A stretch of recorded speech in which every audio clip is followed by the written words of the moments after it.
and welcome to the show. We are here today on Forza Horizon 5 for a rally tournament. Now this is a high-speed rally tournament, a little bit different, a little bit interesting. There's no rules on the tyres. You could run rally tyres, you could run off-road race, because we're starting on tarmac. There is a tarmac section, we loop up the mountain, we go around a high-speed dirt section before finishing running back down this mountain road on the tarmac. Of course, rally tyres will be very strong on the tarmac, off-road race better on the off-road bit. Most are going for off-road race, but there might be a few braving some rally tyres. We are going to be ready. It's a knockout tournament. The top two cars from this will progress to the next round. The bottom two will go into a spanner final, although you can progress via the spanner finals. Here we go. We are ready. We'll see the course as we get underway. Now, I am driving a very good handling Golf here. We've got the new Golf R. Not got much straight line speed, but it is one of the best handling off-road race tyred vehicles here, but no top speed is the downside for it, so it'll be slow off the line and it will have to work its way through traffic potentially. Well, as you've seen, we're not got as bad a start as we could have done here. We can turn so much better through these corners than even the Nissan, and the Nissan's not a bad handling car here. However, it's going to try it out accelerators. Can we shove the nose up the inside? I think we've got an overlap here. We will fire the Volkswagen to the inside. There's a little bit actually more understeer from there than I expected. We did push Impega a bit more than I was kind of intending on doing. Now, I know that thing's got good straight line speed, but can it hold the speed through these corners? I don't know if it can. This is the Ewan death corner in testing. Ewan fell off that mountain. It's very easy to fall off that bit of mountain. Impega's back underneath, but is a little bit slow on the old acceleration front. Now, this next corner is where things are going to start getting challenging. As we head onto the dirt, we've got to go around the Unimog that marks, because it's near impossible to see. We will get onto the dirt. I actually straightened that one up a little bit too soon. Rusky got in trouble and fallen back. Chris is there with the RX-7. Okay, Golf. Let's see what we can do out here. Now, this is where we'll struggle a little bit in some ways because of the lack of top speed, but the handling and the grip we have in this is very good. Even on the dirt, the handling is pretty damn good. Got to be careful of the rocks. Now, the leader will mostly clear them out of the way, although in that instance, I think I got in more trouble than anything else. My lack of straight line speed could give me some problems with this sort of rock clearing, because we just lose all the very, very precious momentum. Chris is sliding and almost ends up in the outside rocks. What can we do about catching Impega? We know there's a few more tight corners coming up here that we are going to be very quick through, and we're going to hope that Impega might stumble over some rocks. We'll be fast on the downhill on the descent along the tarmac in theory, but we might be too far back to capitalise. God, we're so close to being flat through there, and Impega does get in trouble on some rocks, but it's almost only one line through here. There's rocks either side. If you end up out wide, but there's rocks on the road as well. If you end up out wide, end up too much on the inside, you will get in trouble. I don't want to hit those. There we go. There is the next pile of rocks. We've pulled a gap on Chris. Impega finds some more trouble going through there. Right.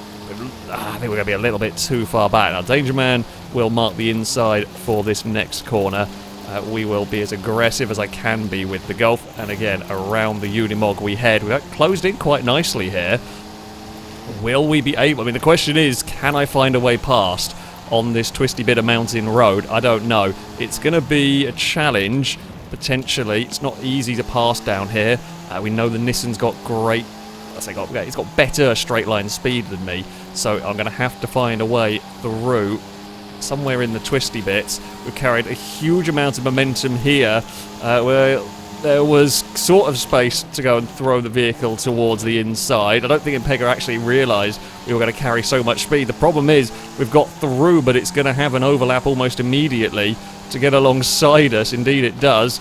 We will have a little lift, a little tap on the brakes, but we're all out of position going through these switchbacks. Yeah, okay, we've got one more quarter to go, pretty much, as we blast down the hill up towards this final turn. We will get on the brakes nicely, don't overshoot the corner. I can hear a Nissan all over the back of us. We will round the final corner. Victory goes to the Golf. Good race indeed. Good race indeed. Impega got unlucky with the rocks. Rusky comes home in third by the looks of the RX-7 that must have had an accident somewhere along the line. Whoa. Yeah. Bloody hell. That was how you can see the different strengths, different weaknesses of the various cars. The Golf is fast, the Nissan is fast. We are through to the semi-finals. We head on to our second heat, and some unusual things are here. I mean, the Audis, they make sense. An RS3 and a TTRS. Pretty good choices. I believe both on off-road. No, that is on rally tyres. We have our first rally tyre. Might be the only rally tyre vehicle. We've got a Wuling, and we have a rear-wheel drive Lotus. This should be an interesting race.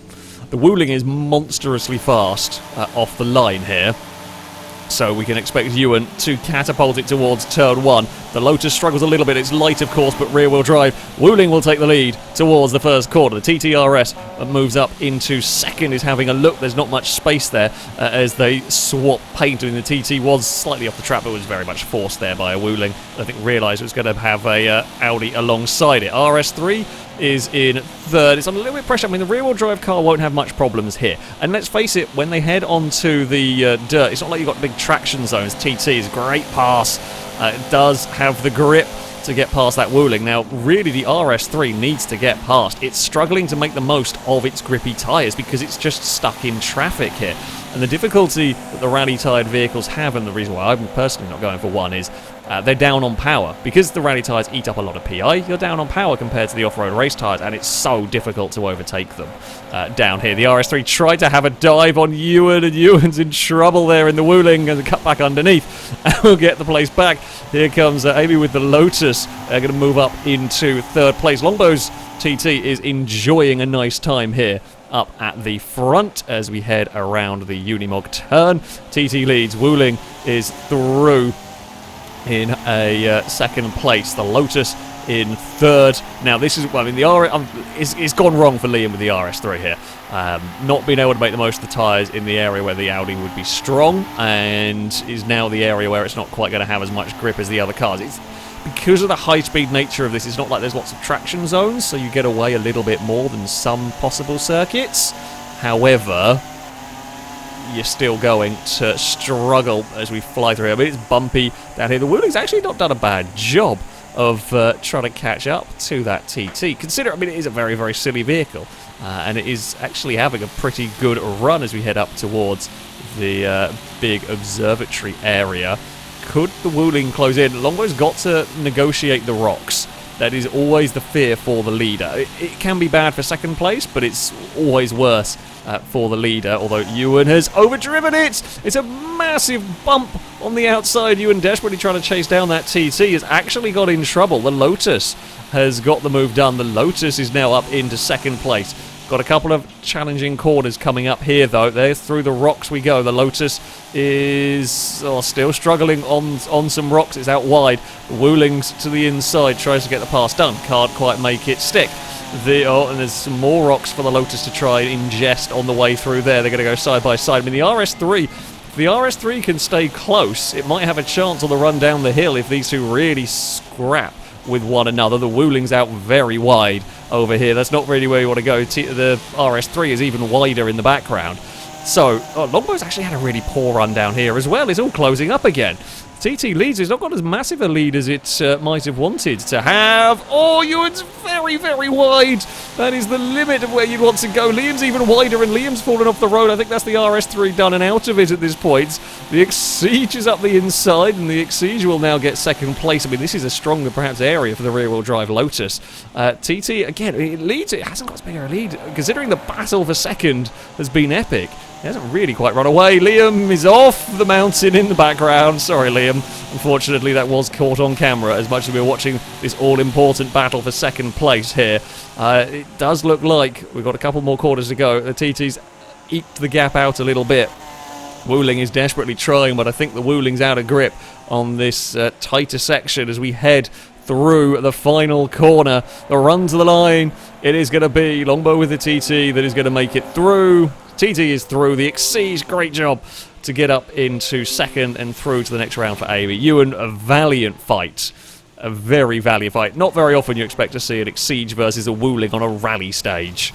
But there we go. Liam, unfortunately, fell back a little bit and just couldn't recoup the time in the RS3. But yeah, is into the Spanner final. We are on to the third and final of our heats. We've got all the classic cars: Capri, lightweight E-Type, and a Celica. I know the E-Type from testing was blisteringly fast off the line, but it's quite a handful on the dirt. It's very light in this. It might almost be a little bit too light. We are off and underway. In fact, a very even jump between everybody. Capri is going to lead the way in towards turn 1 here. Jag going to take a look around the outside in all of this. Celica, I mean, with there only being 3, you want to not make any silly mistakes at all in here, because even if your car's a little bit slower, if you can just about stay in touch with the lead pair, if they make any mistakes, you can be in the right place to profit from it. So, yeah, if your car's struggling a little bit, just make sure you don't make any silly errors, if you like. But the E-Type will lead the way as we head across the tarmac, or head up the tarmac section. But, as I said, it gets very, very difficult to drive when the going gets bumpy. I believe everything here is on off-road race tyres as well, from the look of it. Capri will come soaring underneath us as we head through these S's. Will anybody fall off at the Ewan Death corner this time around? Nope, everybody has got it stopped. The Celica actually carried quite a good amount of speed through there. Although you can carry a lot of speed on the way in, you've got to be careful, because it kind of tightens as well for the exit. It's a tough corner, that section. Very easy to make silly mistakes. To head up towards the dirt now, the E-Type skims the back of the G-Wagon. Yeah, of course we've got to change. These vehicles were the ones that were marking the corner that are racing now, so yeah, we've got slightly different vehicles, but it's the same for all the cars racing. Dangerman's Jag will lead the way as we head into the bumps now. Gliska moving about a bit with the Capri. It's not as sketchy. I mean, both these cars are very light, and that is potentially scary for them, and the rocks are even worse for a lighter car. The lighter the vehicle, in general, the more they get slowed down by the rocks. Not always true, not a hard and fast rule, but it does often happen that way. Now we're running up the hill, and this is where the cars can really stretch their legs as we crest the hill there. Oh, Gliska with a massive cut. That would have been a don't cut if ever I heard one in a rally pace note, and somehow got away with it. That could have and should have ended up on the rocks and flipped. I don't know how Gliss got away. That's amazingly lucky with the Capri there. Bloody hell. Jag's actually been a bit slow through here. Jag's lost a lot of time, whether that was rock related and losing momentum, or missed a gear, or just was slow through a corner, because the Ford is now right there. I mean, there's more rocks to get in the way and cause grief for these two cars as they jump and fly through here. Celica is not that far back at all. Speedy's doing, although big slide there, not quite what was needed. About to say Speedy's doing what was the best job you could do is just sit there and bide your time if you might not quite have the speed. Oh, very, very wide for the E-Type. That's a problem for it. Gliska's going to cut underneath as they head onto the tarmac now. Will the Capri be able to find a way past? Now, the other thing is, when you're in a situation like this, do you go crazy aggressive, try to make a pass stick? You don't have to win as much as everybody wants to win, and I have a feeling if a gap, if a gap opens up, anyone's going to take it. Let's face it. But you don't have to win. If you take a 50-50 move and end up in trouble and fall off the mountain, well, that could also put you out of the race when you didn't really need to do it, because the gap back to the Celica is actually quite large. The Celica must have made a mistake somewhere. Oh, there it is, actually. Recovering, climbing back up the hill. Yeah, Celica ran wide and fell off the mountain. So it is very much now you can get away with being as aggressive as you want, really. Gliska is looking across there, but it's not quite going to be close enough to finding a way past the E-Type as we run through these next couple of corners. There is one more turn to go. It's not a very big braking zone, so it'd have to be a monumental dive, and is across the grass. Would not work. Way too tight a line, and there we go. It will be a victory for the E-Type. The Capri takes second, a very close, hard-fought-for battle for them. Swibby's kept up for the majority of it, but a mistake later on, I think, just trying to get into the fight, pushing a bit too hard. We've all done it. Saw the Celica fall off the mountain, so that will go, there it is, into the Spanner final. It'll need a repair after hitting that tree, but off to the Spanner final with the Celica. So we are on to the banner final. The top two will make it through to the semi-finals. We've got Chris with the RX-7, Speed Beast with the Celica, Ewan's Wooling is here, Liam with one rally-tired car in the RS3, and Rusky with the 205. Had some controller issues in the first round, which didn't help. Some Peugeot fragility occurred, and yeah, we're expecting the 205 to be quick. It's front-wheel drive, I believe, so it won't be great off of the line. We will see, though, if it can reel everyone else back in, and sure enough, you see the 205 struggle slightly. Great start from the Wooling once again. Ewan will lead the way in that. Celica is into second. The RX-7, with not a great start, will slot into a fourth place. Can the RS3 clear traffic? I don't even know if it's quick enough necessarily. I think it's just too slow in a straight line to really be able to make the most of its extra grip through these corners. The Celica has got a load of understeer through all of that, and he's going to lose out to Liam's Audi, and indeed, yeah, the RS3 is up into second place. I mean, if the rest fight too much, the RS3 could sneak its way through. There's always a potential. Liam is having a look. If it can get past the Wooling, there is a shot. The Peugeot's up to third now. The RX-7 battling with that Celica. Oh, Peugeot almost got in trouble, slinging it out wide through there. The Audi still looking and looking. This is the Ewan death corner. Will Ewan have an accident? Nope, the RS3 is all the way around the outside. Wonderful overtake, although it's too much understeer. Everyone's gone wide because everyone was busy following Liam. It was a great overtake, but just too much speed into the second part of that corner. The RS3 could not get it under control. It's having a look to the inside now, and is going to try and take the lead as they head onto the dirt, as they bounce their way through this next section. But the RS3 is going to struggle here, and it's not been able to make a big enough gap. The Peugeot comes soaring past. In fact, the 205's got a ridiculous amount of straight line speed. It's a little bouncy and sketchy from the looks of it, but if it all gets under control, it's unbelievably quick. Everything looks a bit sketchy down here. I mean, this is fast. It's terrible. It's tough terrain for the vehicles racing on here. 205's having a look around the outside. It might just outrun the Wooling. It bounces around and gets the pass done just. The RS3's still in this. You know, Liam's not out of it. If Liam can stay there as they head onto the tarmac, may be able to force a way past the Wooling. In fact, he's going to have a go at the inside. It's on two wheels, though. They bump. The Wooling's out wide, but Ewan recovers it. Now, this is all good news for the 205. Didn't have a great start, but it is managing to extend that gap up ahead. We've still got, I mean, the Celica's not that far back either. Oh, Ewan's out wide again. That's a second time for the Wooling. The back of the van has been bounced over those rocks, but Ewan has got away with it.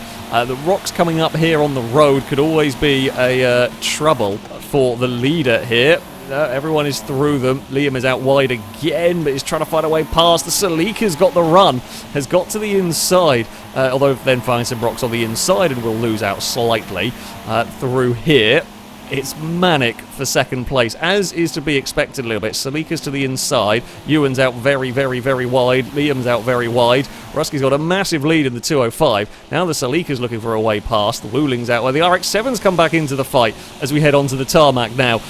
Any one of these four could get it. Ewan's got a little bit of a gap at the moment. I mean, this is all provided Rusky doesn't make a mistake up at the front. It's a decent size lead. Oh, Ewan has made a mistake. Ewan's out wide. Ewan's in trouble. I think Speed Beast was trying to avoid an accident, but bounces across the grass and loses a whole amount of momentum as well through here. Liam's fighting back with that RS3 if he could find a way to get to the inside of something. The RX-7's out wide. Still the 205 leads as we barrel in towards the next corner. There is paint swapping. There is a little bit of argy-bargy here. Liam's desperately looking for a way to get to the inside, but there's just no room for an RS3. It'll be very quick through here. Speed Beast's in trouble. That is all sorts of out wide. Going to lose a whole load of momentum and might well fall to the back of the group. Can Liam hold this? If you can get round the outside of the Wooling, you'll be on the inside for the final corner. It's going to be Rusky that takes victory by the looks of it by a mile. The RX-7's fired it up the inside. It might even be Chris that does it.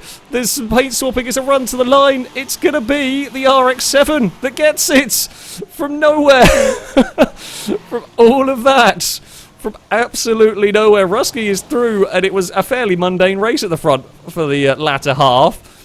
But from absolutely nowhere, the mad wide-body kicked RX-7 as Liam and Ewan fought each other so hard they lost a bit too much time. It was a throw up the inside at the final corner, and the RX-7 has made it through What a run. What a run from Chris. The RX-7 makes it through to the semi-finals.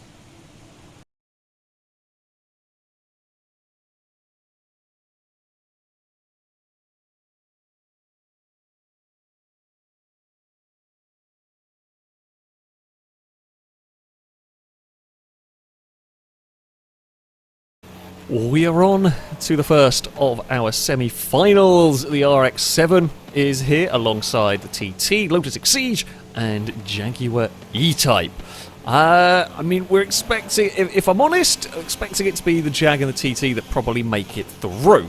The Lotus's rear-wheel drive has done very well to get this far, but could be a downside, and the RX-7, while an amazing manoeuvre got it into this semi-final, it is perhaps not the fastest of cars, although it's good on the tarmac. We are off and underway. It's a good, actually a good start from the Exige for the rear-wheel drive machine, keeping up with the TT. The Jag bolts off to the lead early on in this one, which is to be expected. Now, the TT may well close it back in a little bit as the run goes on, especially as the track starts getting bumpy when we hit the dirt. That is where the Jag could come undone.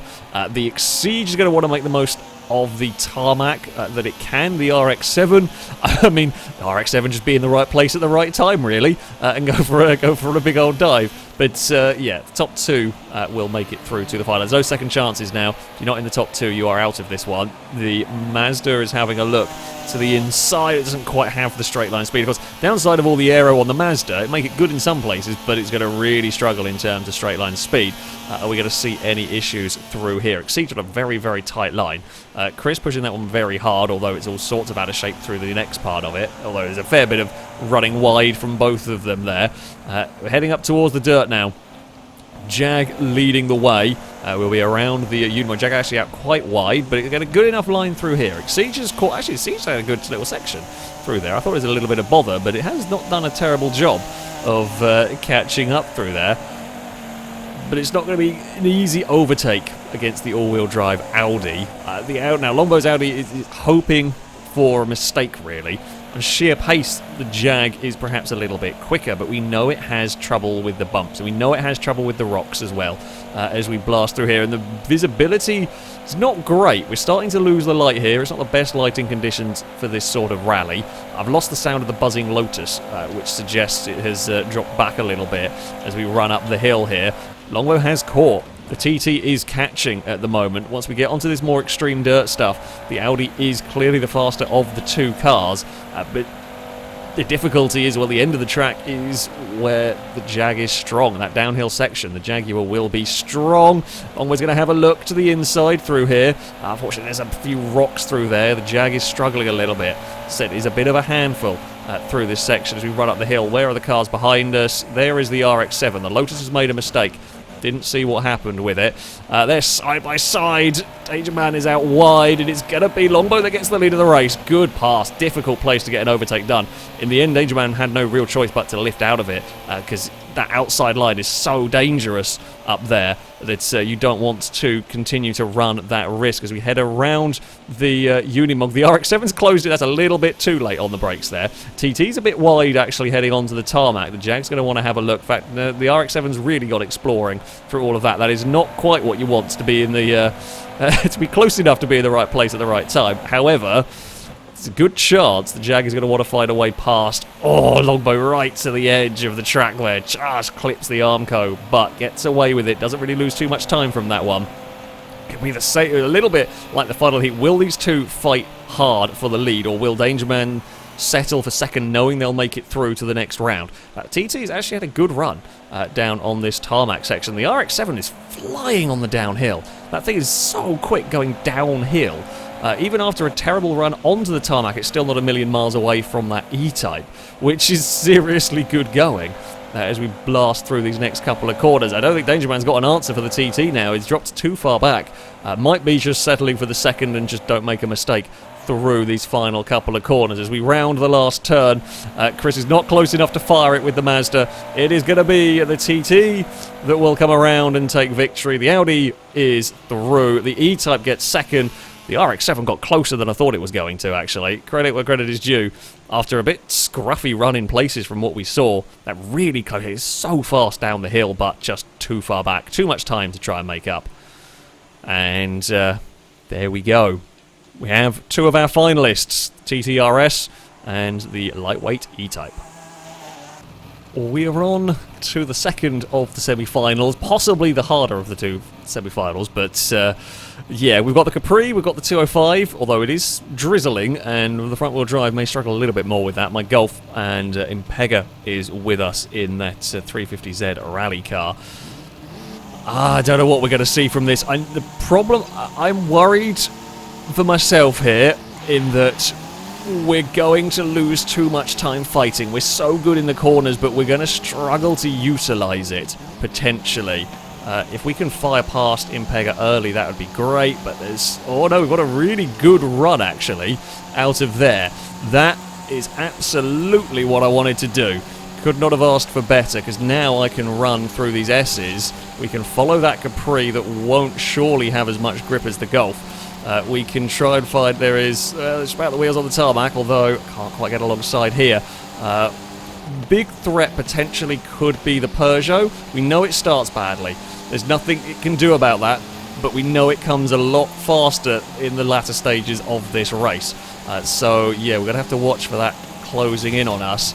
Oh, god damn it. We got a little bit tangled with Gliska's car. Yeah, this is just killing me. This is absolutely killing the Golf, because as much speed as I can take through these corners. Oh, I can't do it with a Capri in the way, and as me and Impega are squabbling over second, a 205 has caught us. Gliska is escaping away. It's still a little bit dark up the top of the course, but not too terrible. Right, we will run over there, although it's a little bit wide, and there's rocks out there that I don't really want to hit. I'm going to just hear the whining of that Nissan. That Nissan's so loud in this. Capri's across the bump now. The Ford is not going to be as good across here as the Golf or the Nissan. Oh, that's a difficult place to be for the 350Z. Oh, bloody hell. This is a huge squabble over second place. I really want to get away from that. Let Rusky fight with Impega. We know how fast that 205 is in a straight line. I mean, if we can stay ahead of it by the end of this next straight, that would be awesome. We can probably make life difficult for it. Come on, Volkswagen. This is where that Peugeot has really caught us. We are... No, I've just slowed down too much. I keep doing that there. God damn it. That was a silly error by me. I can take way more speed through there than I actually did. Where are we going to find our way past these two? Rusky's having a dive. It's across the rocks, though, through there. So you lose a lot of speed, and I'm happy to follow, because Rusky cleared the path for me. Now it is Gliska versus the 205. Up ahead, me and Impega will try and potentially pick up anything that comes our way. I know we've got great speed in the latter stages of this, but we've got to be there, and we've got to try and find a way past if something goes on, basically. That's what we're looking for. Now, we're heading up towards the tarmac section. We can carry so much speed through there. Gliska is going to come under immense pressure from both of us, because, I mean, Rusky wants to find a way past the Capri, doesn't want to have to deal with the threat of a high-grip Golf taking a massive dive somewhere. It's always a risk. Oh, although Rusky's run wide, the 205's got some understeer, and we will scythe our way up into second place here. Now the 205's going to fight back, but its understeer is going to be too much through this sort of switchback section. Oh, Capri is all... Oh, Gliska goes crazy defensive through here. Impega's really closing in. I should have tried to duck underneath there. We might be in trouble here if we can't get this. This is going to be a manic finish. The 205 just can't hold the speed through these corners that we can. I am getting immensely slowed down by a Capri that I just can't find a way to get underneath. We've got one more corner to go.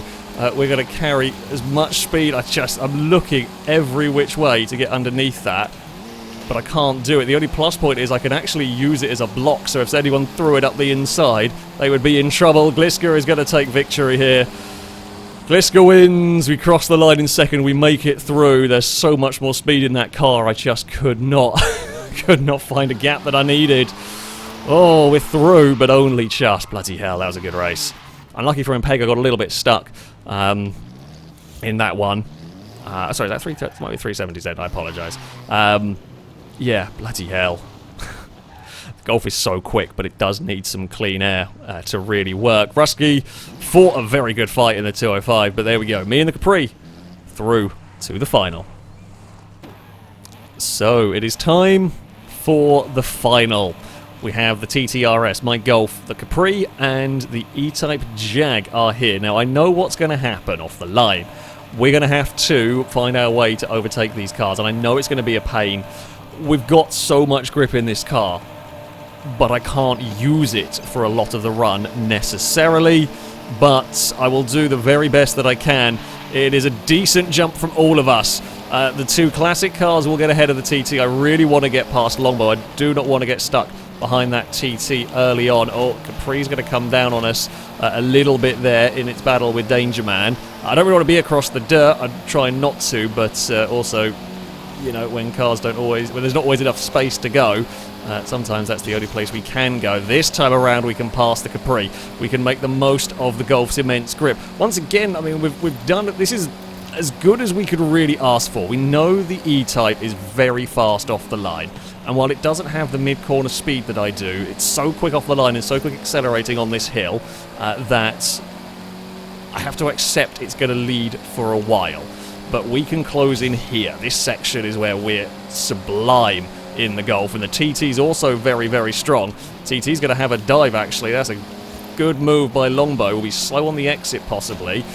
We are out wide through there, and Gliska is going to potentially come and try and fight back in all of this. We will get to the inside. Now, the problem we might have, and me and the TT are very, very similar cars in the way that we are getting our lap speed, in the way that we're getting our stage speed, if you like.